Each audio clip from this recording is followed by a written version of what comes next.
All right, fellas, we live. All right, we're live. All right, good evening, everybody. We'll let everybody give them a minute so they can hop into the chat here, and we'll get it Brandon, since started in a few minutes. Brandon got all the light, he can do the intro. Hi, I'm Yeah, Brandon no Middlebury, kidding, man. and I will beat your face in if you catch a fish bigger than me.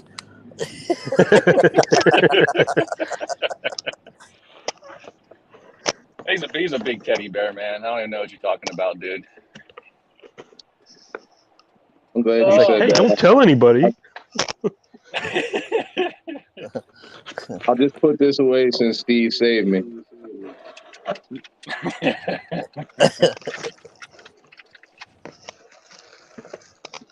He's starting to come in, so All right. What we at right now? 3. Okay, yeah. I can't see the count yet. I don't know who's on your channel or who's on mine, so it's just telling me because not everybody allows StreamYard. Gotcha. So And we all know that I'm poor, so my filming device is also my streaming device, so I can't see anything. hey, don't feel bad. I'm on my phone. I'm on I'm my always phone. Yeah. on my phone. Yeah. Yep. We're at All 8. phone all day. Well, if you're just joining the call, folks, thanks for joining. We're going to give it another minute or two. If you want to type anything in the chat, we can get those questions kind of queued up, but we're going to get it started in a minute or two. We're just giving folks a minute to join. And I am driving on the way home from the Eastern Shore, and I had a really good day, and I'll give you that rundown with the fishing report. And we'll go around the horn with a lot of fishing reports from Delmarva area, salt to the fresh. So stay tuned. We'll get it kicked off here shortly.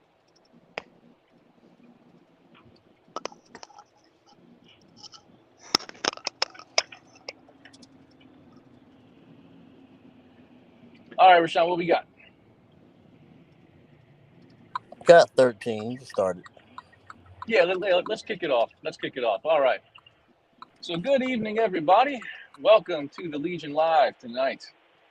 So we got a few things to run through. We're going to talk about some upcoming events. We're going to talk about our new teammate that we're introducing to you tonight. We're going to hit a fishing report that's going to go around the horn, around Delmarva. And we're going to talk about saltwater fishing in particular. What kind of opportunities do you have in the Delmarva area? So with that being said, I'll kick things off really quickly so we can talk about some upcoming events. All right. Now, I think chronologically, the next thing we have coming up is going to be the meetup cleanup on March 19th at Silver Lake in Delaware.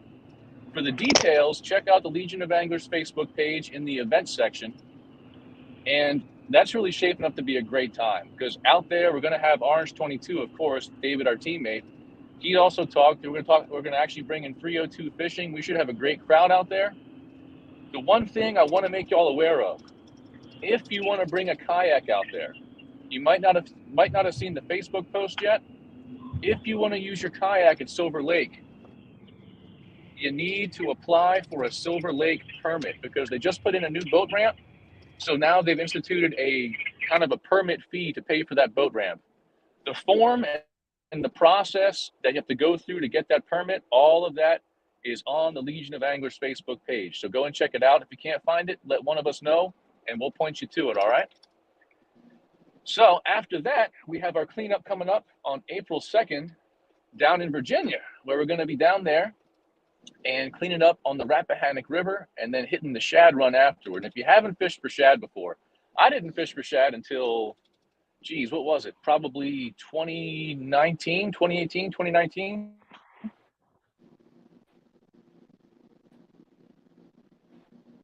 Now, I'm seeing some spinning dials on my phone here. So if I lose y'all, it's because I'm on the way home from fishing. So, but I didn't want to miss the live here. Now, if I can, Rashawn, are you ready to take over and talk to him about the Catch 22? Do you want me to talk about it? If not, I can handle it. Just let me know. Say again? I mean, I could talk about it. I could talk about it. Yeah. If you can, do go tell them about Catch 22 because I mentioned that in my video today, so it'll be in my video. But since everybody's on a live stream and we got a bunch of veterans in this group and it's something near and dear to us, lay out the Catch-22 for them, brother. So the Catch-22 is a tournament that's going to support veterans. So if you didn't know what Catch-22 means, it represents the 22 veterans take their lives each day. And so the tournament is to donate to those veteran organizations so that they can stop that. So KBF is doing a fun tournament on the KBF app, and you don't have on the Fishing Chaos app, and you have to sign up through KBF, but you don't have to be a member. All you have to do, you can be a free member to join and fish the tournament. You don't have to have a kayak. You can fish anywhere. There's a bass part where it's just bass only. It's called for Maryland and Virginia, actually all 50 states. I was putting it like that. And then there's one for any fish, so you can catch any 22 fish. So there's two. It's $22 to enter each one, and it's nothing, no money going to anybody. It's for a cause. So you're not going to have any. If you're trying to cheat, you ain't getting nothing for it. So I'm just going to put that out there. But this is to support the veteran organizations. Sorry you can't see me. I'm in the car, so I'm not home. Did I miss anything? Yep. Tommy? Me too. Well, I would just say one example. Actually, go ahead, Tommy. Yeah. Oh, no, I was gonna say you're good. I think you got everything. Yeah. So it's just a fun tournament, and then we have one coming up too. We're doing our thing, so trying to make fishing fun again. That's the whole purpose, and have a cause behind it. Yes. So it's helping people, and a lot of us are veterans, and a lot of us have friends that suffer from PTSD and other things. So, and if you've ever been in a situation and know people, it's not easy.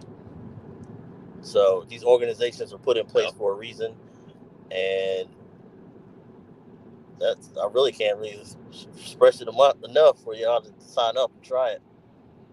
I mean, even if you don't want to do it, just sign up. Yep, like $22. That the money's going to somebody, and you don't have to fish.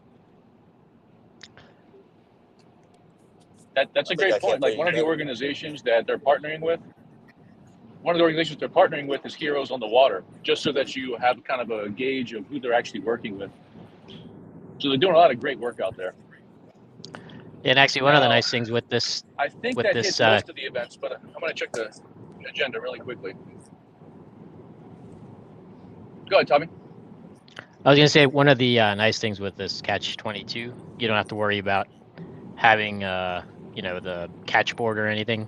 It even says you can kind of estimate the size of the fish. You don't even have to actually put it on a measuring board. So it's all just for fun. All right. I just registered. Is that a question for Rashawn? There we go. Yeah, Sean. I'm just gonna tell you the bullseye. They fight harder, and they don't quit. That's all I'm gonna tell you. It's nothing like Northern. I'd rather fight. I'll fish for a bullseye any day over a Northern. So, but anyway. Yeah, go ahead. I think John was trying to say something. Go ahead, John. Oh, I was just gonna reference back to the Catch-22. If you're entering in fish for the any category, you really don't even need a board. They're just counting fish. So you can put it on a bump board if you'd like, or you can just take a picture of the fish and submit it because it's 22 fish in total. They're not registering the length. It's a challenge. So just any fish. That's a great point, brother. That's a great point to put out there. Now, I do have two more events that I forgot to tell you all about. So on March 16th at 6:30 p.m., the CCA, the Coastal Conservation Association, the chapter of Maryland, is going to be having a happy hour and championship kind of award event for the CCA Pickerel Championship that went on through the winter.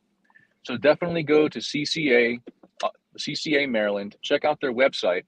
And if you want to attend, I'm going to be there. I know a few other guys are going to be there.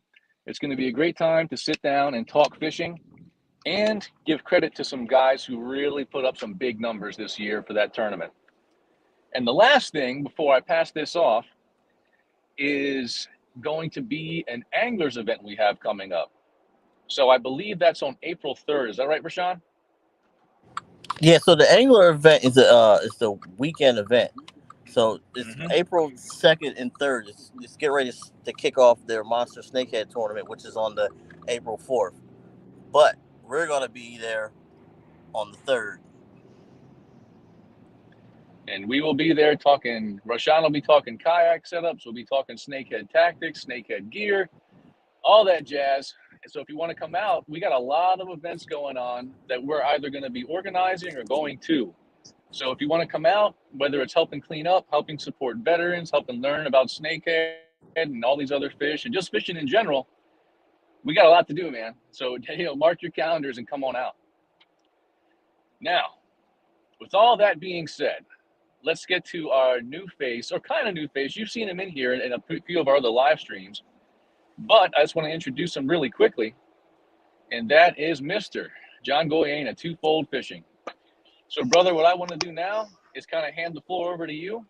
You can tell everybody about yourself, kind of fishing background, favorite species, all that kind of stuff, dude. So go ahead, let them know who you are, what you're about, man.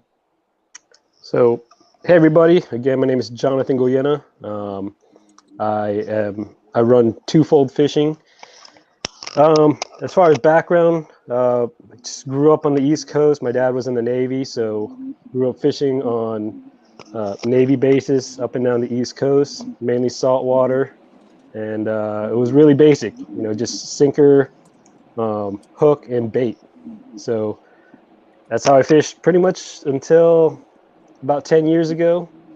Then started hanging out with Joel over there, and he got me addicted into fishing again. We'd go saltwater fishing, catfishing. We entered in like these fun little tournaments where you can catch the biggest croaker you can get. But yeah, so done a lot of different fishing. Actually, and newer to freshwater fishing, but I'm enjoying it. As far as favorite fish, freshwater, it's got to be snakehead. I just have a lot of love for those fish. And saltwater, I'd have to say reds. A redfish is probably my favorite catch. Just the way they pull drag for the size that they are, they're just so much fun. Yep. Now, for somebody that's kind of new to the freshwater game, man, you were putting up some pretty damn good numbers last year. Now, did you win 1 or 2 tournaments last year, dude? I won 3. And, God damn, I'm missing out, man. That's awesome. And it's funny because I met Butch last year, and we got to talking in person. He was just like, "Who the hell are you? You came in out of nowhere." And so it kind of made me feel good. It's like I'd been fishing for him for a few years prior to that, but it felt good to represent VA. Get some wins under my belt. No, it's fantastic stuff, brother. I mean, that's definitely how you were introduced to me. I saw this name on the leaderboards all the time. I'm like, who is this guy?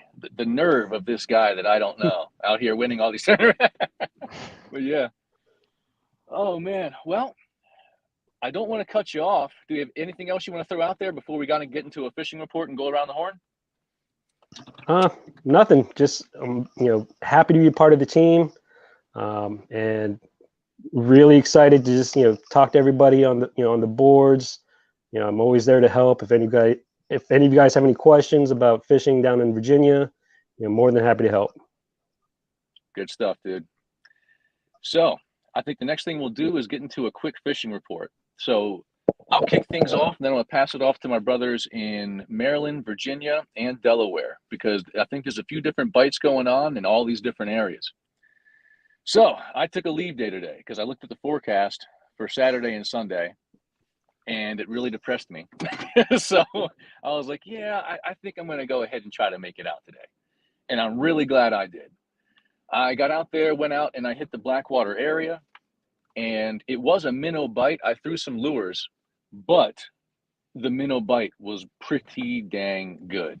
I'm really glad it was, because God knows gas prices nowadays, for me to make that 1.5 hour, 2 hour drive over there, it's nice when the fishing cooperates, man. But I ended up landing 4 snakehead, 1 like giant slab crappie, and a nice bass out there. It'll all be in the video eventually, but the pattern I'll give you, and then I'll pass it off. The pattern that worked for me was finding those wind-sheltered coves that were shallow in the PM, in the afternoon. Because last night, it got down to the low 30s out there. Like that, it got chilly out there. But as the afternoon warmed up those shallows, I started seeing snakehead coming up and sipping air. And if I dropped a minnow on top of where I saw them sip, that float would drop, man. It was a good time out there. I can't wait to share with you all the video of that.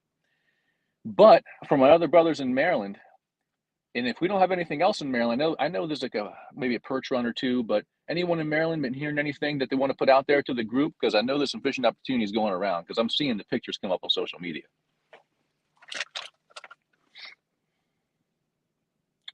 Rashawn, are you talking? It looks like, oh, okay, dude. Well, if not, then I'll pass it down to our Virginia guys, because I saw some good picks come out of the Rappahannock today. Did y'all see those? Saw some shad getting busted on the rap today. Yep. Yeah. So they're trickling in. Shad are trickling into the Rappahannock. I know they've been caught around the Little Falls area. If anybody's familiar, with the Rappahannock, they're still catching perch and crappie. And I know we have a friend that has some land out in the Crottman area, and he said that this morning stuff was out there busting. He didn't have a chance to go out and fish, but he said stuff was out there busting, so might have to do a little recon, see how the saltwater's doing. Yeah. Now, John, you caught some rocks this evening, right? Oh yeah. I went out to the Potomac and I was looking for bass for my monthly challenge, and instead I found some stripers. So got 2 stripers. One was a 19, another one was a 21. I heard last weekend that the bass were moving into the shallows around the mouths of the tributaries. I couldn't find them today. It was about 50 degrees water temperature when I got out, so it was a little colder than it was last weekend. But yeah, once I find them, I'll let you guys know after I turn them all in, register them all.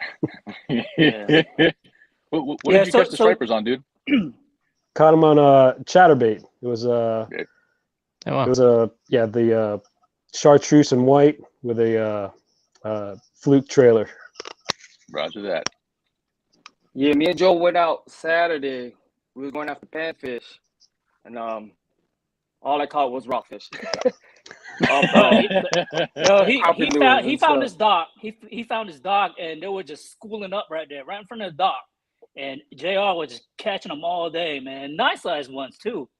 Yeah, the biggest one came out on 20 inches on 4-pound test. On bottles. Fun fight. Oh yeah, that's a ton of fun on I guess you're pan fishing. That's like an ultralight rig, man. Yeah, that's a hell of a fight on there. Yeah, that's real good stuff. It took like 30 to a minute each fish to reel in. You get into them like that again, you give me a call. yeah. I'm waiting to make some videos. Ooh. Nice. Ooh. Somebody's got toy. I want to catch the first known striper on that thing this year. Now, Tight Lines 302 posted a pic in the Legion today. I think it was you, brother. Was that you who posted that big old fish? Go ahead and let everybody know about that, man, because that bite's been hot up in Delaware lately. Yeah, I don't know. Can you hear me? Yep, we got you. All right. So apparently, last week somebody broke the state record with a 7 pounds, 13-ounce pickerel. Mm-hmm. And today somebody posted that they caught a 7-pound, 8-ounce pickerel. He thought he had the state record until he went to have it weighed in. And then somebody told him, hey, no, somebody just broke it last week. So if I'm not mistaken, they're both at the lower part of Delaware. Mm-hmm. I didn't catch which actual ponds, but there was some massive pickerels coming out of there. I've never caught a pickerel that big, dude. I mean, obviously, but 7 pounds. That's that's ridiculous. I was saying the biggest one I probably ever caught was maybe 4, pushing 5, man. But That's a big pickerel, dude. That's a big slime dart, man. Man, the bellies on them. You just see the bellies just hanging over as the guys holding it. It's ridiculous. Yup. And I mean, like that, when the pickerel go into pre-spawn mode, which is essentially what they seem to be in right now, it's crazy. It's like the one video, I think I did it like 2 weeks ago now. We would snap off a fish, and then one of us next to us would catch it within like 3 or 4 minutes. It's like those fish did not care. If it hit the water, they were going to crush it because they're stocking up for that whole breeding scenario, you know? All right, but it's a pretty good report there. I was going to let David do it. I don't think David was able to make this one. But opening day of trout season also happened in Delaware. That same kind of stocking program is happening in a lot of Maryland waters. For you fellows down in Virginia, has trout season open for y'all? Pretty much coming to the end already. Like freshwater trout. Yeah. It's been going on. Yeah, it's been going on for a few months now. Okay. Yeah, they stock them starting in October. Yep. Whoa, that's way different than up here, dude. All right. Yeah, well, then aside from the trout stocking, fellas, then what else do we have to report for the fishing? Because if that's the fishing report, then we can jump into the main topic of this video, and that's going to be the saltwater fishing opportunities out there. But any other fishing report we want to put out to the people?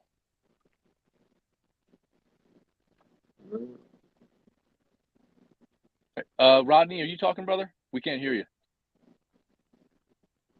No, maybe. No, okay. Okay. So, getting into the saltwater then, folks. And I'm going to be honest with you here. I really only got into the salt, and even that's only a little bit compared to a lot of my teammates here.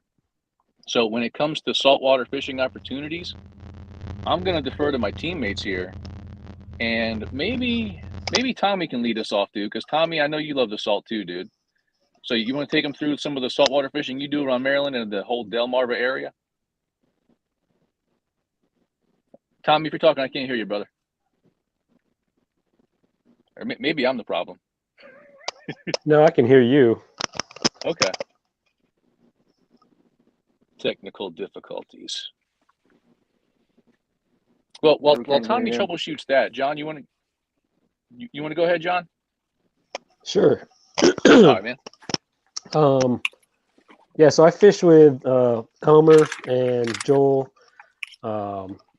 We do a lot of inshore fishing, mainly for stripers, speckled trout, and redfish, flounder if we could find them. But yeah, so we have a lot of different techniques that we use, but a lot of it's similar to freshwater techniques. Of course, tried and true are the mirror lures. Let me see if I can get that in there. So we've got mirror lures, which are like a suspending twitch bait. Mm-hmm. Then, of course, walking baits, like this little walking junior pup. And then your standard, jig head, swim jig head with just a paddle tail on it. This one happens to be an underspin. That's really what I killed them with this year. This jig specifically, it's a little like marabou style jig. Let's see. So it's got the hair and got an underspin.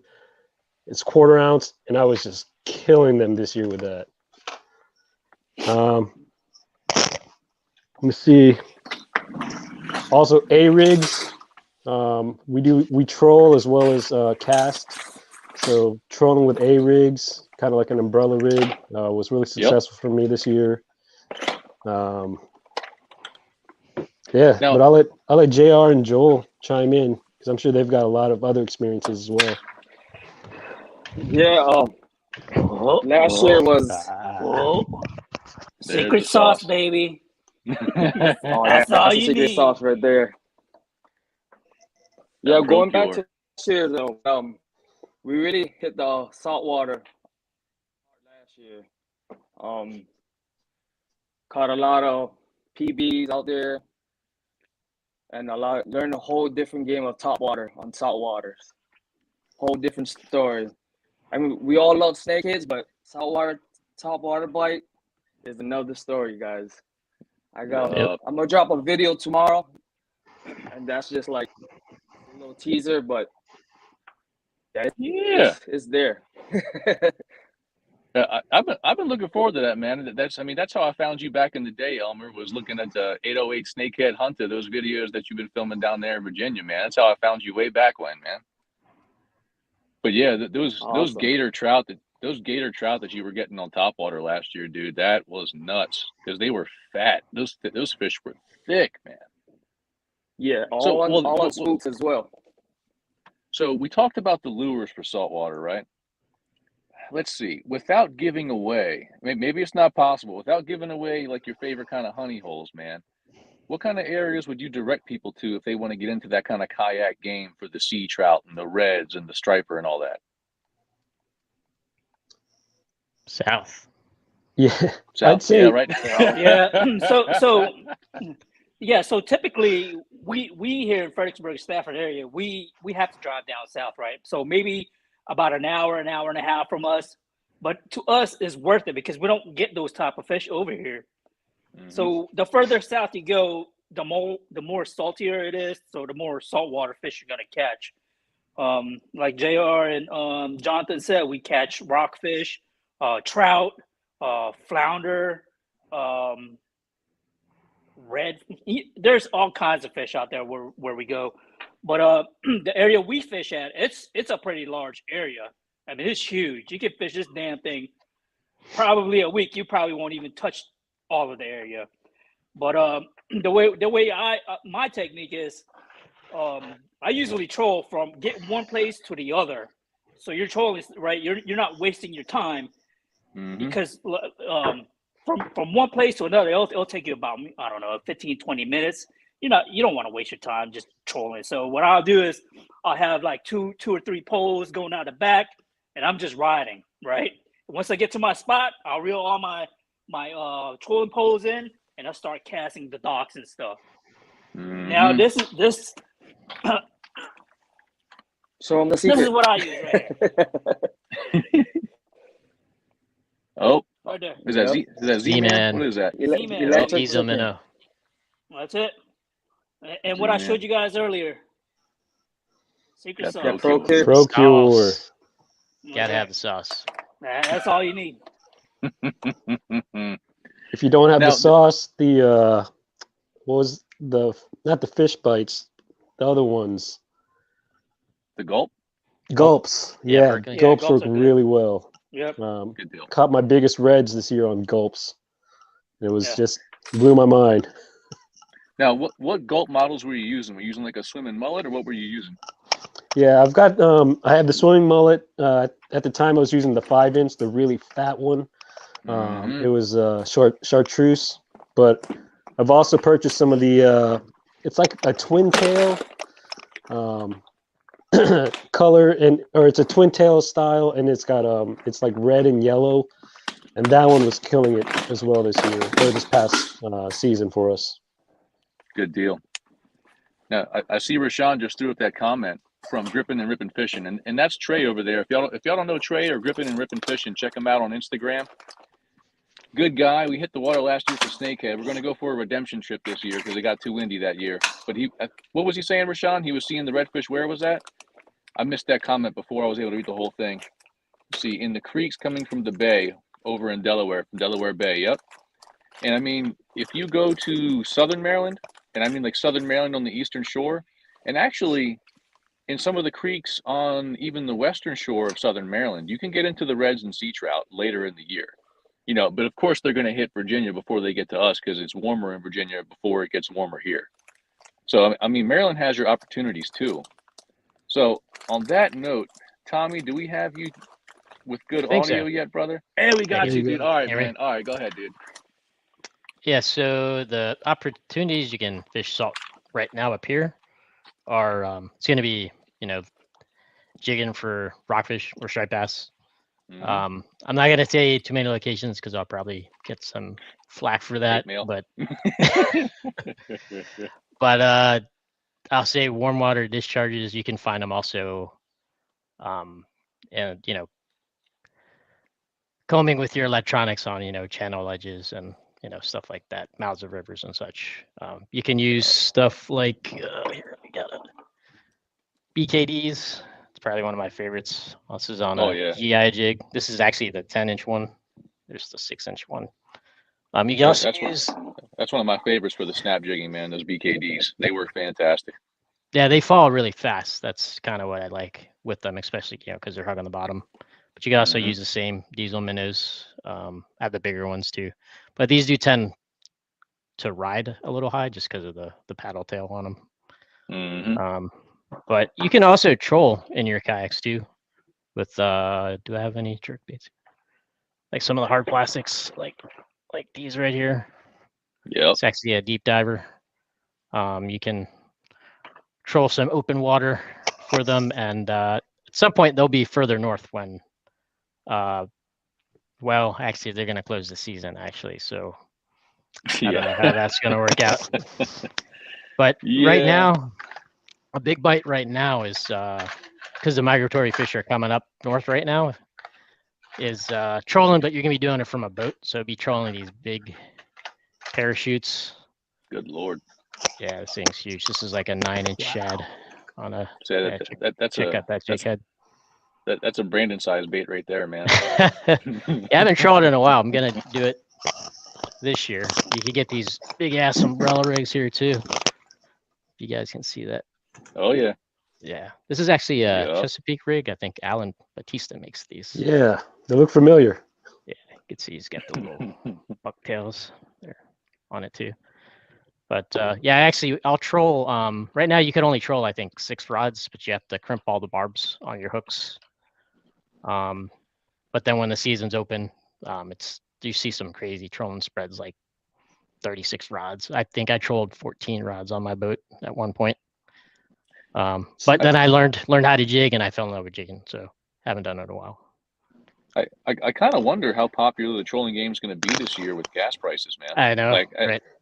I mean, granted, a lot of the guys out there with like, a 24 or 36 spread, they might have the money to throw away on gas anyway, but it's going to get, I imagine it's going to be pretty expensive to be out there trolling through the freaking bay for those.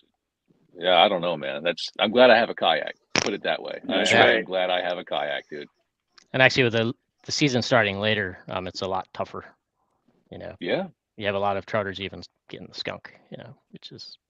That's rough. Yeah, that is rough. We really need to do something about the rockfish fishery. On that note, you already mentioned Alan Batista. If y'all don't follow Alan and y'all striper fish, y'all need to follow Alan. Like he's on, I think it's called Light Tackle Jigging the Chesapeake or something to that effect. But I mean, Alan posts pictures of just absolutely massive cow stripers he catches on the regular. Like, I don't know anyone who knows the game of kayak striper fishing like Alan. I mean, it's just phenomenal. But having said that, I think we have one teammate here who's planning to hit the salt tomorrow. Is that right, Rodney? Here's Alan's book, by the way.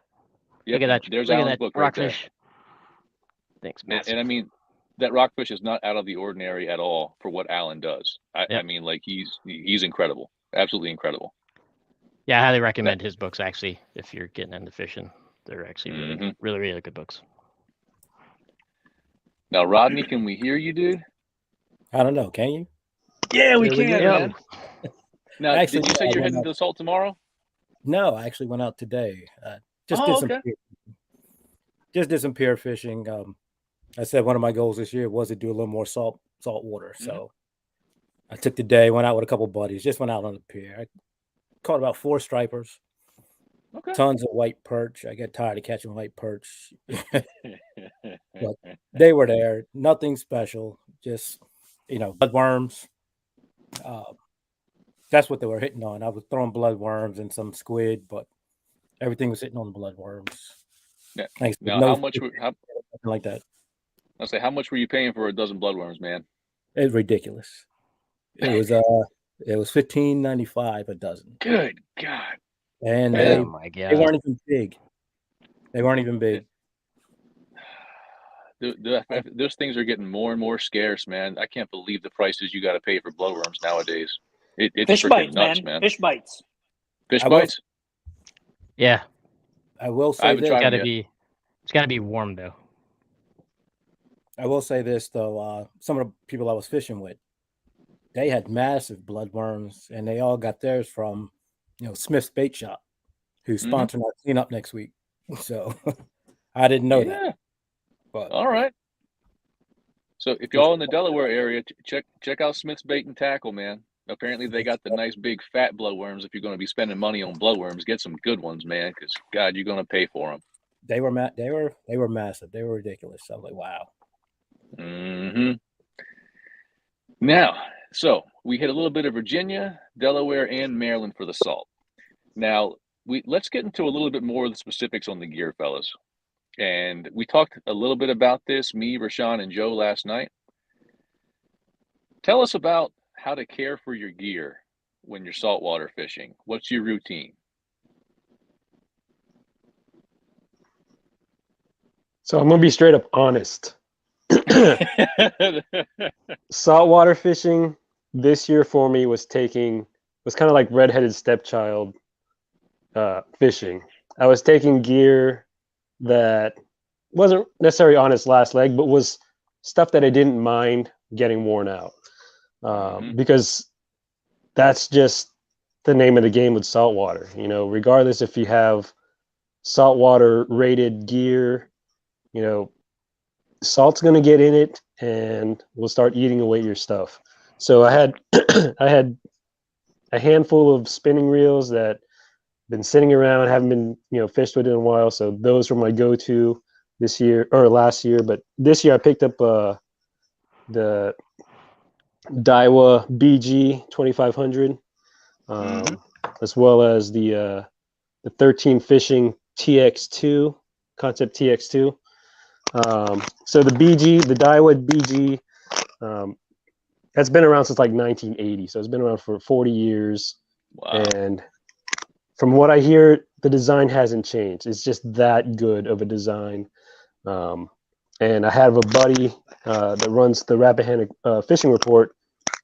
He bought one of these and bought one of the pens. I'm not sure which one. Battle. It was a Battle. Pen Battle. Yeah. So he was using those two every day, and he found that the Daiwa lasted without having any maintenance done to it. The pen kept starting to bind up. Required maintenance after every few trips. So after hearing his testament, I was like, okay, I definitely want to get this reel. And then the cool thing about this TX2 by 13 Fishing is that they don't have steel bearings or ceramic bearings. They have some sort of space age polymer bearings in them. So nothing is there to get corroded. So this will be my first year throwing that, and hopefully it works out.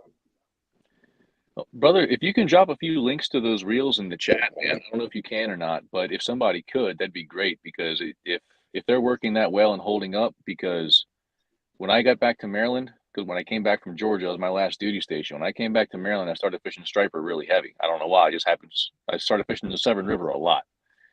And I was taking freshwater gear out onto saltwater, or at least brackish water. And I found out really quickly how important it was for me to completely disassemble my gear, like completely disassemble my reels, and can clean them out and lubricate them pretty much almost after every trip. Now you can get away from that by buying saltwater ready gear to a degree, but good God, if you take freshwater gear in the salt and you don't take care of it, it's gonna get destroyed. That salt will eat right through it. How about your kayaks, fellas? Have you had any kind of like wear and tear on your kayaks from fishing the salt, or has it not really been an issue for you? No, not at all. Nope. Yeah, I haven't had anything other than my net. My net, like where all the screws or rivets are starting to rust out, but that's probably the only gear that's got really damaged. Now, is that because Hobies are salt ready? Say that again.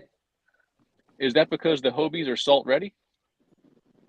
Yep. Because I mean like my concern, because I haven't really read up on it, is I have my Predator PDL, and I have some water that gets into my PDL drive when I take it out. So when I'm thinking about taking it out on the salt, that's definitely got me a little bit concerned. I mean, I can take it apart and I can clean it out, but that's why I was asking that question, because I've been concerned about taking my gear out on there because I just haven't done it yet. So I'm kind of worried about that wear and tear. I don't know what it's going to be yet.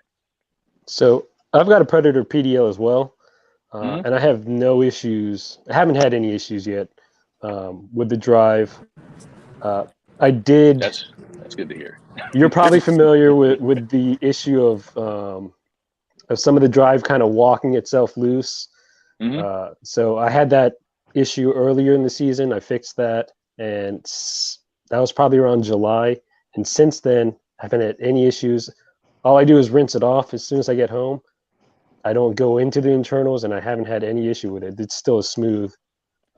So Man, I think John, you'll be okay. You made my day, dude. You made my day. Yeah, you vastly increased the chances of me making it to the salt even faster than I was planning on doing it. Awesome. Let's do it. Are any of you guys using Salt Killer or anything like that? What was that? Nope. Are any of you guys using the like Salt Killer or anything like that when you wash your gear down? No, I don't. Yeah, No, I just use fresh water, spray my stuff down. That's all. Yeah, I just use the hose and use the misting still on the hose. Don't hit it full blast and blow salt into your reel. That's all I do. Yeah, I mean, that's what I do too. That's probably the best thing you could do when you get done after a saltwater fishing trip. Religiously, that's what I do. I take all my shit out of the truck, all my fishing poles, everything that I use out there, and just spray them all down with water. Yep, fresh water. It don't matter. It doesn't matter how tired I am. I will spray the hell out of that stuff because it will corrode the hell out of your gear. Yeah, fair enough. Last year was my first venture starting to get a little more into the salt outside of recreational stuff or with friends. And, my first couple trips was before I had my glass boat. So, I was taking my Alumacraft out. And, I was just big on hosing everything down, but I started using some of the Salt Killer and all. And I don't know. I don't know if it helps. It certainly didn't hurt, From what I hear, for the guys that got kayaks and want to do more saltwater fishing, try to invest in a vinyl spray as well. It can get hot out there, and with all that salt drying up, it can also cause wear and tear on your kayak and everything else. Okay, so a vinyl spray? Yeah. Is there a brand, like a particular brand you use, Elmer? I think it's called 303. Something I can't think of the name right now on top of my head, but it's not 808. Snakehead, I know. He's 808. So this is what I use for my fishing pole and my reel. Okay. Yep. And then after I spray this, I'll just spray it off with water. Good deal, dude. Now, Brandon, I'm curious. You said you were just kind of getting into the salt, man. What species were you chasing? Whatever we could catch. Had some friends. Last year was my first time chasing trout and things of that nature. We went to Delaware and caught flounder. And that was really about the extent of it. And we know I've been known to get a little brazen in my tin can. So we couldn't see shore for a while. So I was looking for whatever was going to bite, to be honest with you. I'm an opportunist. Yep. I hear you there. Yeah, it's I haven't been in a while, but jigging flounder is a lot of fun, man. If you find the fish, otherwise it's a really long day. But I mean, when you find the fish and you find the flounder, jigging them up. Once upon a time, I used to fish the bay over in Ocean City. Just like staying in a hotel in Ocean City. I caught the flounder on a fly rod out there, and that was a freaking that was a freaking blast, dude. Cool. Like, Ocean City. Yeah, I was using like a Clouser minnow, just like a streamer. And Tommy, you heard that right? The flounder were hitting the fly rod, man. It was a blast. Damn. Hey, I've caught them trolling. Yep. Flounder's the first saltfish I ever caught. Now I got a question for you. What's that fly? Now I got a question for y'all. Have y'all tried the cheek meat out of a flounder yet? Yes, sir. Oh. I haven't tried it yet. I've heard great things and I haven't tried it. So, like, the cheek meat's probably the most overlooked piece of meat on most of the fish. It's the same 100%. thing in the cathead world, especially when the guys keep the bigger flatheads. I mean, you get a whole nugget out of there when you keep those bigger ones. And they say that's the best bite on the fish. And every fish that everybody claims to be a great fish to eat, that's the one piece everyone talks about. You got to eat the cheek meat. You got to eat the cheek meat. Mm-hmm. It takes an extra 2 seconds to just cut that joker right out of there. I mean, yep. That's what I've started doing with my snakehead, because I mean everybody that's called a snakehead knows how strong their jaws are. You can get a big chunk of meat out of a snakehead's jaw if you're harvesting that thing. So use the fish and enjoy that cheek meat, man. Now, I'm gonna be honest, fellas. I'm kind of tired. It's been a long day driving back and forth on the Eastern Shore. We've hit some high points here. What else do we need to tell these folks about saltwater fishing? Because we talked a little bit about gear. We've talked about taking care of the gear. We've hit some lures. Like some quick places I would list off if you really want to get into the prime saltwater fishing. Kind of like Crisfield, Maryland, when you get really down far south on the Maryland's Eastern Shore. What other kind of high points do we want to hit for saltwater before we wave goodbye and say, hey, everyone, enjoy your Friday night? What do you think? So, we didn't talk about specifics for Virginia, but these aren't hidden spots. Rudy Inlet is really good. Lesnar Bridge area, Mob Jack Bay. So, really what you're looking for, when you're searching for redfish or speckled trout, generally what I look for anyway are like marshier areas, places that are like 8 to 4 feet flats. Similar to fishing anywhere else, you find your channels, you fish near the channels, and then also you look for birds. No one's talked about that yet, but yeah, you look for birds because they're chasing bait fish, and the fish that you're fishing for are also chasing the bait fish. So use the birds to your advantage. Yeah, fish finders. Fish finder. There we go. Actually, we might actually have to take some time on that. I'm sorry to jump on you, but someone said fish finder. I'm like, holy crap, we haven't talked about fish finders, man. But the birds are a fish finder. Yeah, right. We talked about that last night. Yep, that's our spotters out there. But hey, So, go ahead. I just wanted to say this. So when y'all are cleaning your reels, do not use running, forcing hose or sink. You need to spray them off with a spray bottle. And if you really want to break down the salt off of it, I went over this last night.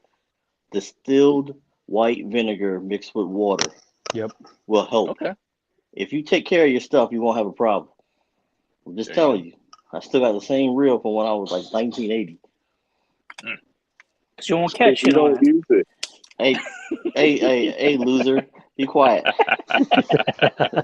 I'm talking to Joel. What kind of so John, you were talking about looking for the kind of salt marsh areas for the trout and the reds and all that. What kind of fish finder are you using? Are you, like, in that kind of environment, it seems like a side scan at minimum would be kind of really important because you're fishing a flat. Am I wrong? Am I right? Because honestly, fellas, I'm kind of new to the fish finder game. Like, I've always been a small water fisherman. I relate to structure. When it comes to the fish finder game, like, I'm going to take everybody along for the ride this year as I learn more about using them. So what do y'all think about that? Well, I got one. So the great fish stalker in InScore taught me how to fish for reds by sight fishing. I don't use my fish finder. Sounds like my game. I sight fished them. So yeah. So last season I had a fish finder that was all I had was down scan, and I really didn't use it that much except for marking my speed and getting the water temperature. Okay. And it was the same thing that Rashawn was talking about. Like when I was fishing for reds, I was looking for where the boils were, where they were chasing bait. Those were the big things. And then, I would also catch them trolling. And once I found them trolling, I would just sit in that area. So, I mean, generally you look for areas that have grass underneath the water, about 4 feet deep. And That's usually where they'll be playing. Okay. Now, here's a question for you. I've been wondering if I need to go and look over my whole kayak and figure out anything that's going to make noise. Like, because I've been worried about whether or not I'm going to get into skinny water and start spooking these fish. How spooky are they? Like, how quiet and stealthy do you have to be? Is it just kind of like a normal thing, or do you have to be extra kind of stealthy out there? No, it's not like fishing for snakeheads, right? You got to be real stealthy for snakeheads. But with saltwater, I mean, you can go right on top of them. They're if it's swimming, they're gonna eat that shit. Man, this is sounding better and better, dude. Joe be out there trolling with a speaker behind his damn kayak. Yeah. Yeah. I was rocking out, my kayak. catching fish left and right this year, and just rocking out to like Sublime and 90s music. Dude. So they don't care. They eat. Yeah, they do. Well, damn. I mean, God, y'all almost make this saltwater stuff sound easy, man. Dude, you are gonna enjoy it, man. You are gonna enjoy it. You all need to come out. We'll have fun. Definitely. Hell yeah. Well, man, y'all got me excited, dude. Y'all got me excited for saltwater fishing this year. Rashawn and Tommy have been trying to get me out there forever. And I've been digging in my heels because, I'm going to fish for my snakehead. And don't get me wrong, I love my snakehead, but y'all got me real curious, man. Well, all right then, dudes. Anything else before we sign off of here? Because I know that my wife is waiting on me, and I already did another live last night, so I got to hop off of here soon. Anything else we want to put out to the people at home? There's actually one thing I'd like to say about the salt. If you're fishing any of that bigger water, is have some kind of flag or something to make yourself seen, because there's some big boats out there in that big water, and you want to make sure you're seen. Yeah, that's a great point, Tommy. I guess that's a good way for us to close this, is talk about some safety things when we're out there on this salt water. I'm glad you brought that up, dude. But I'll lead it off with mine. Like, I used to do some really stupid stuff. Bottom line, point blank. I used to go out to the Upper Bay Bridge in Maryland in my sit-in kayak, and I would troll for striper all year long, even through December, without a dry suit. I couldn't make a list of more stupid things if I tried, because if my kayak ever took on water, and granted I had a skirt on it, so it had some protection from taking on water, but if I had ever capsized out there, I was losing everything in that current out there, everything, maybe my life too. So we're talking about PFDs. When y'all go out there, are you running on radios, or how are you communicating? I carry a radio. I have one. John Oscar told me, he's always out there, so he told me to get a radio to make sure, because if something happens, that radio is gonna save your life. That cell phone's not, because if it falls out. So my radio floats, and it has a distress signal. So, and that's not an expensive thing to have. I have two of them. You could buy a mobile one fairly cheap. You go to any kind of marine store. That's cheap insurance, cheap peace of mind. Yep. Make sure it's also clipped and or if you want to save money, get a flare gun. That can save your life too, out there in the water. Yeah, and it's I guess I'll say, just to circle back around to the first point Tommy made, we talked about flags. If you're going to be in low light conditions, make sure you have a light up there on a mast as well. You're talking about having a whistle, all that stuff, because I've been on the Severn River, I've been on the Chesapeake Bay around the Bay Bridge, and those big boats haul ass through there, as if there's no one fishing all of these pylons. It just blows my mind how more people don't die out there, to be honest. And then you have those big tankers that move through sometimes, and you get those big rogue waves that if you're not paying attention, you might end up in the drink, man. And that's the big, the big tankers and your big barges. You also got to just exercise a lot of caution around those things. When we were down south, they used to push a lot of barges, and they'll suck you in underneath of them, tip you over, whatever. We had I had an 1860 when I lived down south, and I was helpless. Dang. So, You got to be careful around that stuff. Safety. And Yeah. that's not just the Bay. That's the big rivers too. I mean, everybody knows I fished the Potomac, and that stretch of Potomac from like Mattawoman to DC is absolutely treacherous. I mean, I literally bought a bigger boat just because of wanting to be safer out there. Because some of these big boats, man, everybody's not out there fishing. There's a lot more people out there drinking and having a good time, and they just don't care. They don't consider things. So, got to be careful. Yeah. Especially in your foggy conditions and all that kind of stuff, man. Like, 'cause some guys will still just fly on the water. You can have 30, 40 feet of visibility in front of you, and they'll just fly by on the water. It's nuts. Go ahead, Joel. No, I was going to tag along with what you're saying in regards to the weather. So, that's another thing that's going to be different out there with your inshore fishing, right? You're going to have white caps, you're going to have bigger waves, and the rain can come out of nowhere. It can be nice and sunny, and all of a sudden, in an instant, it can just be pouring out there, and you're out in the middle of nowhere. Yeah. And JR has experienced that before. Crazy experience. No, I would say it could be nice. Just always keep track of the weather, because, like Joe said, it can come out of nowhere. And even if you have a motor, you think you got time, no, just go. So, are there some apps out there that will send you automated alerts based on your proximity, like, or storms or anything like that? Are y'all aware of anything like that? Because it seems like we should have that kind of stuff in 2022, but I haven't looked into it.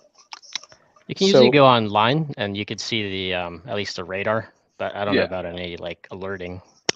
Yeah, so I have a Garmin. It's called like a Garmin Instinct watch.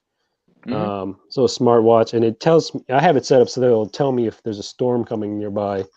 And sometimes it alerts me way too early. Like when I was out on the water today, it was telling me about the storm that's coming tomorrow. So that doesn't help me too much. But at least it alerted me. And that's one of the things, that's one of the reasons I bought it. So because I can't think of any apps that will alert you based on your location. Of any upcoming storms. Okay. So they just watch that radar, folks, because my buddy Jamie, like, he almost died last year out on the bay because he got caught in a storm that just whipped up. It's no joke, man. You never realize how small insignificant you are until you get caught in a storm like that, and there's nothing you can do. So be safe out there. But with that, Rashawn's telling me it's time to go. So I think we're going to get ready to wrap up here, but I don't want to cut you off, Johnny. One more thing we'll throw at him. Yeah, just really quick. Not just saltwater fishing, but all kayak fishing. Know your craft and know the waters that you're fishing. Yeah. Because you can snakehead fish in an ascend, but I wouldn't want to be caught out in the salt water with white caps in one of those 10 T's, and I mean you're just asking for trouble. And then also with the tides, depending where you're fishing, like at Lesnar Bridge, the coefficient is treacherous going underneath that bridge.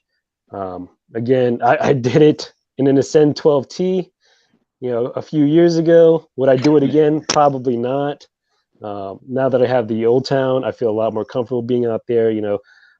Joel and JR have the PAs, the Hobie PAs, and so we're all really comfortable with being out there. But know your craft and know the waters that you're fishing.